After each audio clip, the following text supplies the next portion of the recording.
ఈ సూపర్ 6లకు చంద్రబాబు చెప్పే ఈ సూపర్ 10లకు అసలు ఎంత ఖర్చు అవుతుంది? ఇది సాధ్యమేనా? ఈ 2019లో మనం ఇంప్లిమెంట్ చేసిన ఈ స్కీమ్స్, ఈ ఇంప్లిమెంట్ చేసిన మన ఈ రిఫార్మ్స్, ఇంప్లిమెంట్ చేసిన ఈ మేనిఫెస్టో, ఈ డీబీటీ నాన్ డీబీటీ రెండు కలిపితే కూడా సంవత్సరానికి దాదాపుగా 70,000 కోట్ల రూపాయలు మనం ఖర్చు అయింది.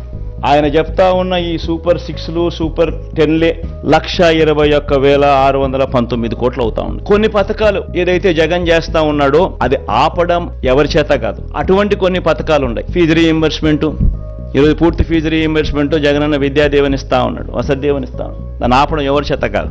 ఆరోగ్యశ్రీ ఇస్తా ఉన్నాడు జగన్, దాన్ని ఆపడం ఎవరి చేత కాదు.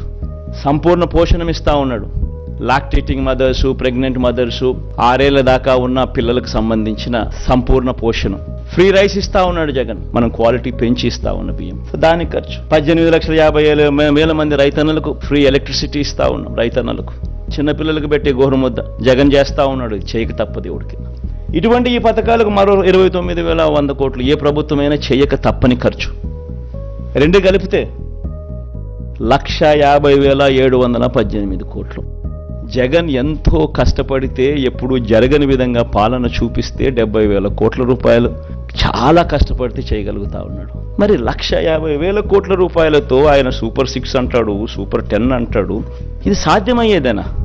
సాధ్యం కాదని తెలిసి ఒక రాజకీయ నాయకుడు ఈ మాదిరిగా రిపీటెడ్గా, I repeat that word, habitual offender, 2014లో ముఖ్యమైన అంశాలంటూ ఇదే కూటమిలో ఉన్న ఇదే ముగ్గురి ఫోటోలు పెట్టి తన సంతకం పెట్టి మోసం చేసిన ఈ వ్యక్తి మళ్ళీ 2024లో మళ్ళీ ఇదే మాదిరిగా సాధ్యంగాని హామీలతో అబద్ధాలకు రెక్కలు గడుతూ ఈ మాదిరిగా సాధ్యంగాని హామీలతో 1,50,000 కోట్లకు సంబంధించి ఈ మాదిరిగా ఆయన చేయడం, మోసం చేసేదానికి అడుగులు వేయడం దొంగతనం కన్నా, దొంగల కన్నా అన్యాయం కాదా అని అడుగుతా ఉన్నా. 420 కాదా, చీటింగ్ కాదా అని అడుగుతా ఉన్నా. ఒక రాజకీయ నాయకుడు అంటే ఎలా ఉండాలి? ఒక మాట చెప్తే ఆ మాట మీద తాను నిలబడతాడు అన్న నమ్మకం ఉండాలి.